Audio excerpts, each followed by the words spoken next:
Hello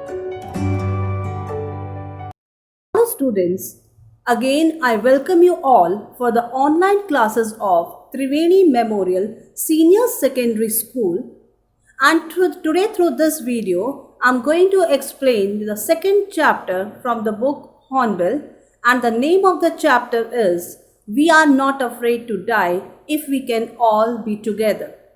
And I have divided this chapter into two parts. So let's begin with the first part. Now, before starting with the explanation, let's know something about the writer. Gordon Cook, who was born on December 3rd in year 1978 in Toronto, is a two-time Canadian Olympic sailor. He sails for the Royal Canadian Yacht Club. He is the son of Stephen Cook and Linda Cook. Cook is a graduate of the Engineering Physics program at Queen's University. At Queen's University, he also met his 2008 Olympic team partner Ben Remocker, where they were members of the university's sailing team.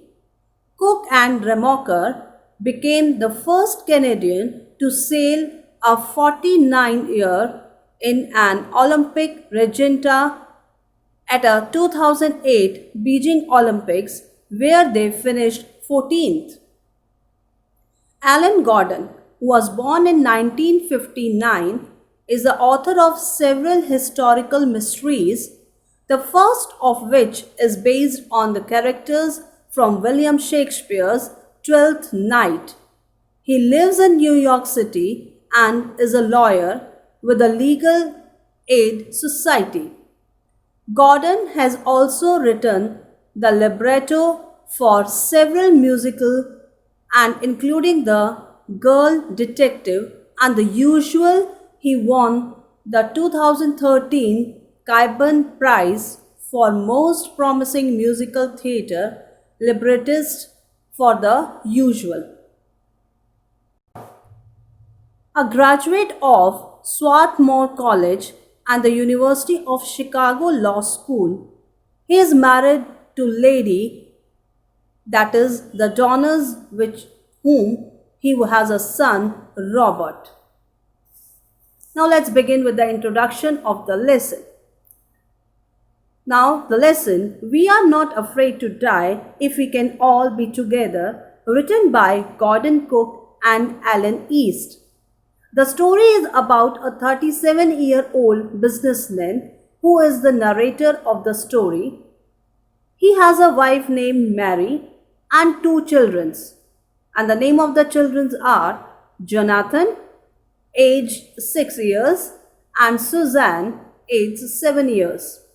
He and his wife both dream of a voyage around the world on their ship Wave Walker, which is a 23-meter long, 30-ton wooden hull, just like that of the famous Captain James Cook.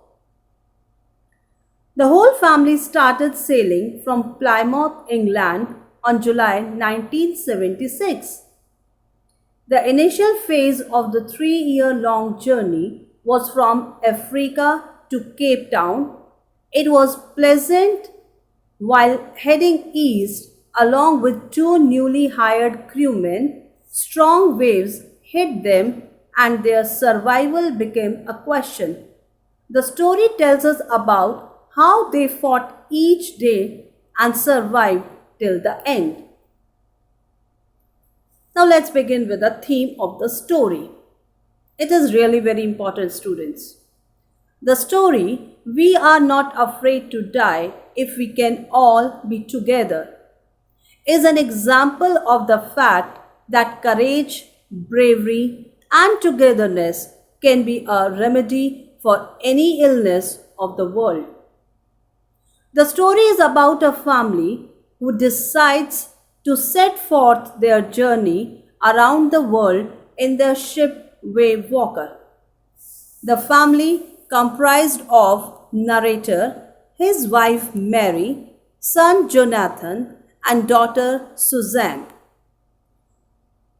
And who means set sail from Plymouth, England, along with two experienced sailors, that is Larry Vigil and who's an American, and Herb Sigler in the midst of their journey.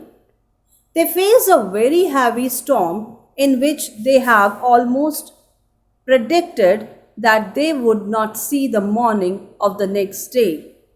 On the other hand, the two children were so optimistic that they said that they are not afraid of any hardship if the whole family is together. This thought of the children made the elders work more hard to save their lives. In the end, they overcame the trouble and landed to an island where they relaxed and thanked God for saving them. Now, before starting with the explanation, students, let's know something about the characters. First character, the narrator, who was a captain of the ship Wave Walker.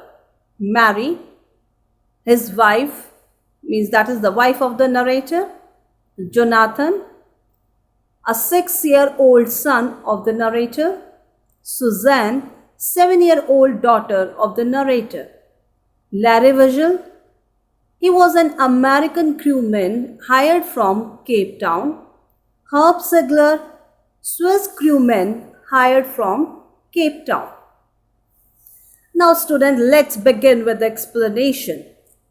The story, We Are Not Afraid to Die If We Can All Be Together, is a story of extreme courage and skill exhibited by Gordon Cook, his family and crewmen in a war with water and waves for survival.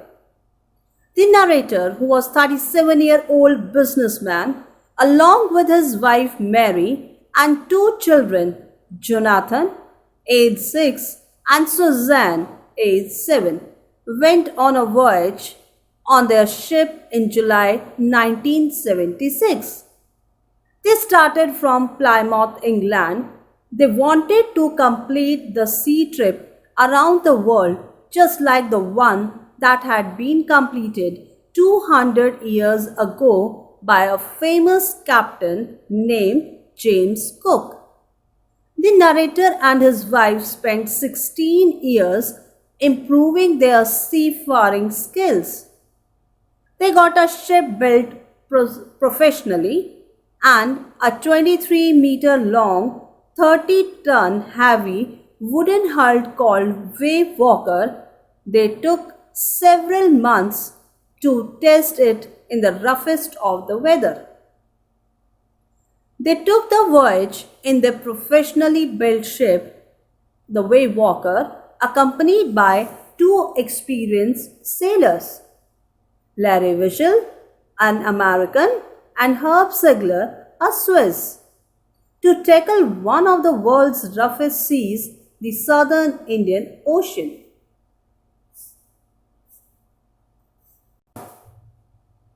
Now let's continue with the explanation. The initial phase of the 3 years long journey of 105,000 kilometers passed pleasantly. They sailed down the west coast of Africa to Cape Town. The narrator hired two crewmen before heading towards the east to tackle the roughest sea, that is the Southern Indian Ocean. Their names were Larry Vigil, an American, and Herb Sigler, a Swiss. On the second day in Cape Town, they encountered a strong wind which continued for several weeks. A strong wind was not a problem, but that is a 15-meter high wave, which were the height of the mast, worried the narrator. On December 25th, they had traveled 3,500 kilometers east of Cape Town. They celebrated Christmas together. Despite the bad weather, the weather remained the same till New Year's Day, but they hoped for it to change soon. The weather conditions worsened on the early morning of January 2nd. The waves were very huge. They were sailing with a small storm zip at the speed of 8 knots. When the ship was sailing with the huge waves, they could see the huge sea in front of them. The noise of the waves and strong winds are painful for their ears. They dropped the storm zip to slow down the ship and hit a heavy mooring rope across the back part of a ship in a loop. They lashed everything with a double force. They put on their oilskins and the life jackets attached lifeless and went through the life raft till and waited. Now around 6 p.m., an unpleasant silence rolled over. It was an indication of a disaster which was about to happen. The wind suddenly dropped and the sky was darker with heavy clouds. A huge cloud was coming towards the stern of the ship, but later the narrator realized it was a huge wave. The wave was perfectly vertical and it was twice the height of the previous waves. They saw with the top of the waves looking unpleasant due to the height. The thunder increased and the wave moved to stern up. They thought that it would not do any damage, but the huge explosion vibrated the deck. A strong moving storm of green and white water broke over the ship. The narrators had smashed in the wheel of the ship. He flew overboard and sank below the waves. He accepted that his death was approaching and started losing consciousness. He felt quite peaceful. The narrator's head popped out of the water. The ship was about to overturn, but a wave turned her upright. His lifeline jacket was stretched. He grabbed the guardrails and sailed to the ship's main pole. The waves tossed him like around the deck.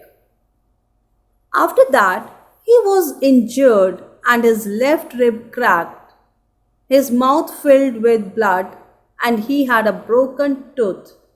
He found the wheel, lined the stern for the next wave and waited. There was water everywhere.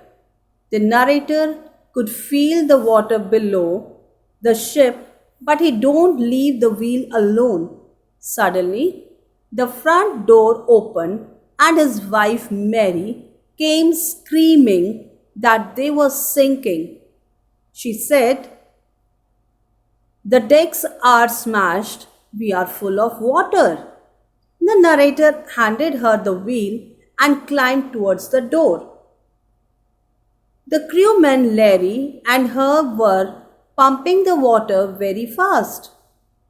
The timbers of the ships were broken and were hanging badly. The starboard of the ship had sunk clothes, crockeries, charts, tins, and toys were roaming around the deep water. The narrator swam and crawled to the children's cabin and asked the children whether they were all right. The children replied yes. Sue, his daughter, complained about a big bump on her hat. The narrator didn't pay much attention to it as his major concern was to save them. The narrator found screw, hammer, and canvas and he went back to the deck. The broken starboard side was letting so much water in it, and if the narrator could not fix the problem, they would all sink in a sea. The narrator stretched the canvas, cloth, and secured the waterproof hatch which covered the gaping holes. Some water streamed below, and some was now defected and over the side. So student, this is the end of the first part. I hope you like the video. So thanks for watching.